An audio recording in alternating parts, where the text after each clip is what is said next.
sign that to show that I believe you are of sound mind to make that decision.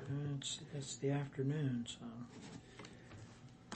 so how much, in your published work, is this going to be more like an administrator told me, or is it going to be, would I be named? So everything is confidential. Like I'll assign pseudonyms to people, okay. and that's what I assumed. So, and obviously, I can take that one. Sure. And obviously, the caveat is, when doing case studies, and I'm going to work in my chair to make sure that information is obscured as much as possible. Someone who's really aware of a situation could probably start, I know. I do that all the time. That's what we do here with surveys and everything. Yeah. We deal with those issues all the time. Yeah, so essentially this is a case study of comparative analysis. I'm doing two cases, so I'm doing another campus as well. And so I'll write up the case of each. And I really am focusing on the leadership team. Okay. So it's really how the leadership team interacts and does work on campuses that are experiencing change and doing some work in that field, because a lot of what we've seen is typically when we study leadership, especially in higher ed still, we study the president. And what I'm looking at is the business world in the past 20 years has recognized that actually the top team has some impact on the outcomes of the institution or as well. And so trying to expand that lens a little bit. I guess maybe the best way to kick that off then, let me make sure that we're going, is, how would you describe the work of the leadership team here and the role it plays within the university structure?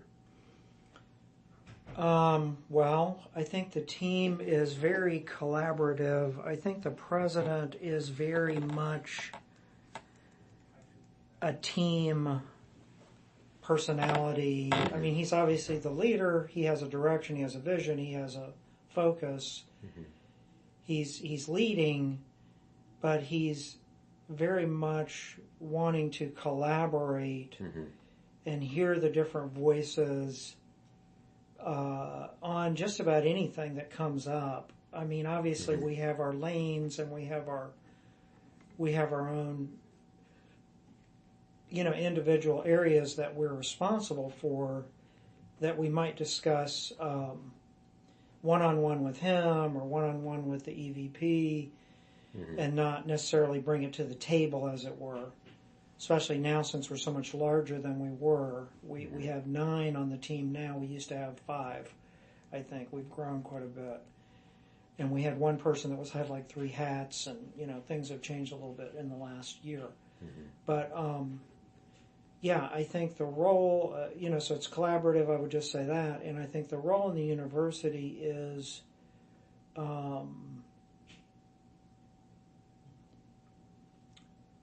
I think that we each manage our own areas and try to collaborate as often and as much as possible within those areas relative to big picture goals and things like that. I think we all understand what the big picture is, and then we try to carry that out in our respective areas. And it really, really varies, because I have about 65 people. Roy Rowland probably has 100 people, or 100 and something. Nick has 50 or 60 people. So, and some people only have 1 or 2 employees that are on the team. So they have a different kind of role. So. Can you, tell me a little bit about, you're just talking about that, having pieces that you work on in the collaborative. Can you tell me a little about what pieces of your work or the team's work are kind of your thing to work out versus things that would go to kind of the team level to decide versus things that are maybe Dr. Ingalls to decide? Like how does that kind of flow here? Yeah, well, for me, I think a lot of things are. I would say that we are definitely not micromanaged, so that a lot of things are left to us to decide. I think just, in terms of my personality, I'm not just naturally it's easier to get forgiveness than permission type of a person.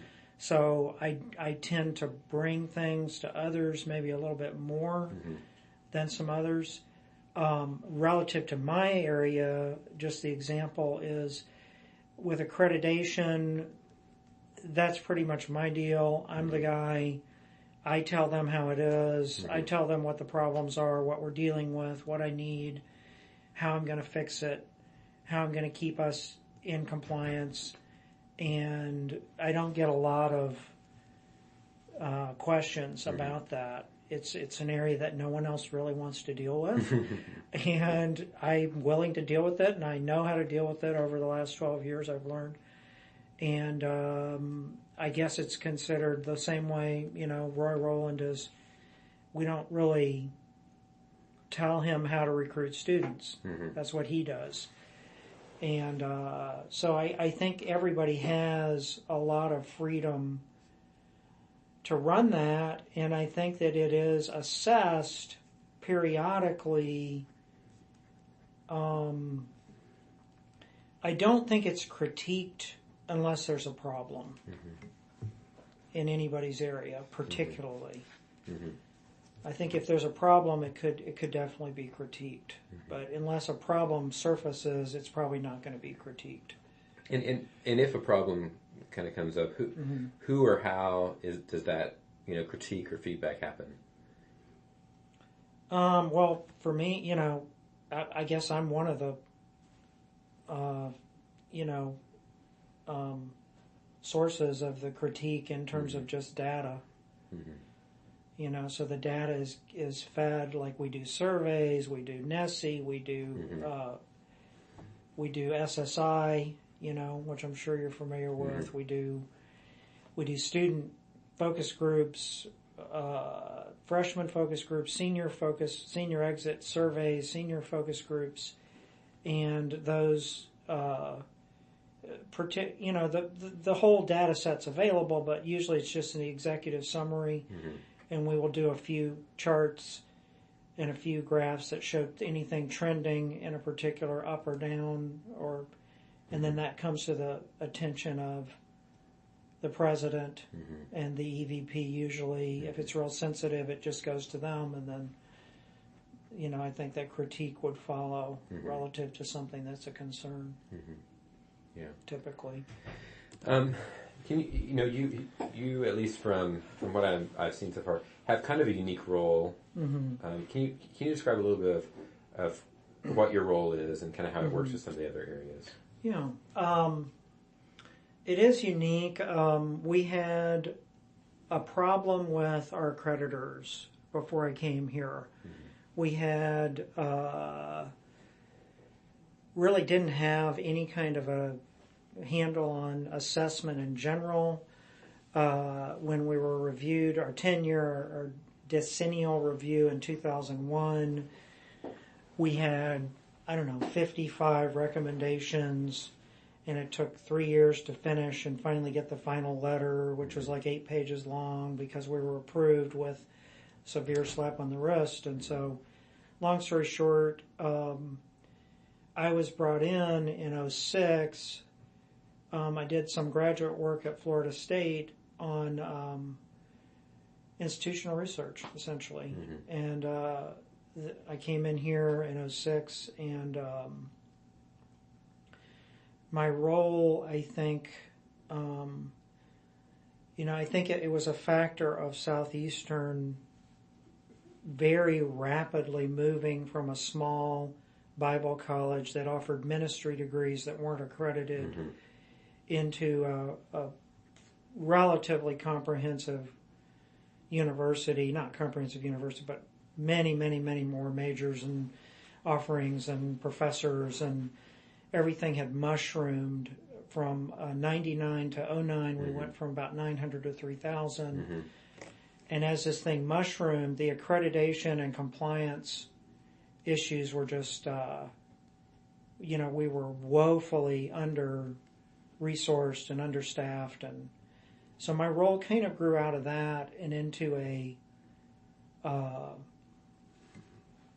because I guess I had some success leading and some success, running things and running programs and running a team. at some point or another, I can't remember when,